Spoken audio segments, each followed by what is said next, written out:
JT, I don't think there's anyone more proud of their culture, their heritage and their history, and also no one who's more passionate about helping the next generation of Indigenous Australians through your JT Academy.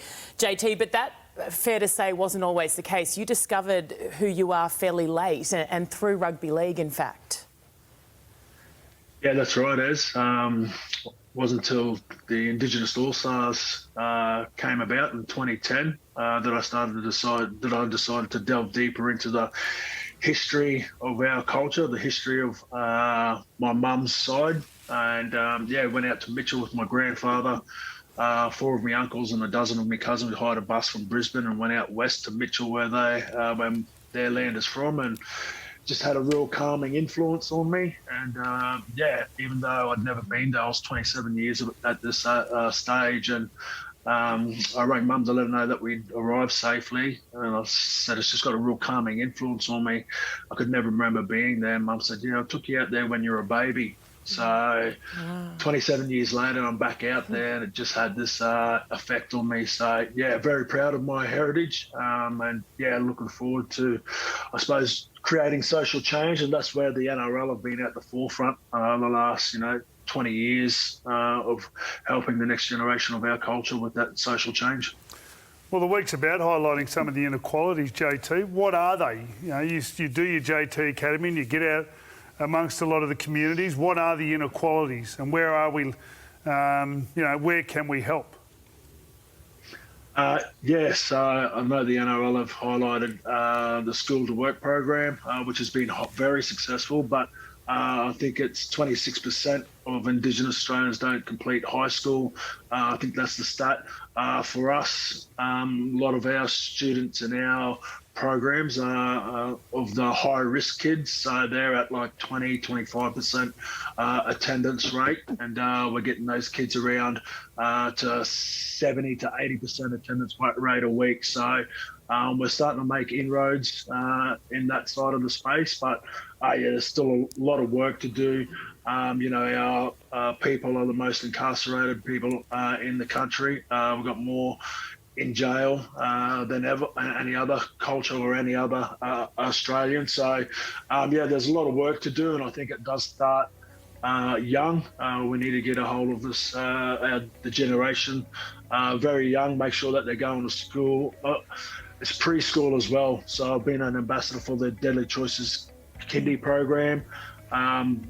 They were finding that by the time our kids were getting to grade 1, grade 2, because they weren't having health checkups, they were already behind the rest of the class, the rest of the nation. So with the Deadly Choices Kindy program, you go and get a health check, you go and get a free pack, and you can go to one of those local kindies and start to really start your education at that age. So it's really important. Through this ongoing journey for you, JT, what have you learned about yourself? Quite a lot, Sterla. I've never been more proud of my culture. There's a lot of great success stories out there of what the next generation and our elders are doing within the community as well. And there seems to be a lot of negative media content about what's going on in the world, and certainly what's going on in our nation. But I'd like to see a lot more of the success stories. For myself, it's been finding out more about the history of our culture and what it's been through. When I went to school, it was all about the arrival of the First Fleet and celebrating Australia Day.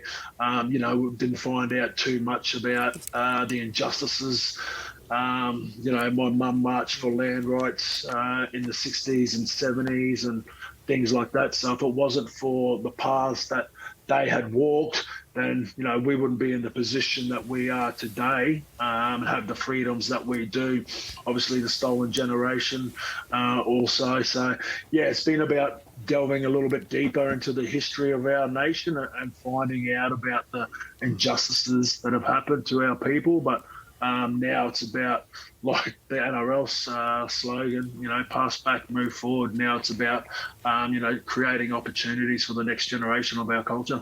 JT, you touched on what the NRL does for the Indigenous community. How have you seen that change over your career, and how do you see the NRL and the rugby league as a game play a huge part in that moving forward? Yeah, look, it's come along in leaps and bounds. Like I said, the NRL are at the forefront of creating social change for the next generation of our culture, and they're doing a lot of work in the education space and the workspace as well, providing these opportunities. I believe education and employment can change a person's life, could change a family's life as well. And, you know, the NRL are doing a wonderful job. But, you know, I think it's got to be a collaborative approach. You know, in the past, it's just been, this is what we're doing. We'll come to your community. This is what we're going to do.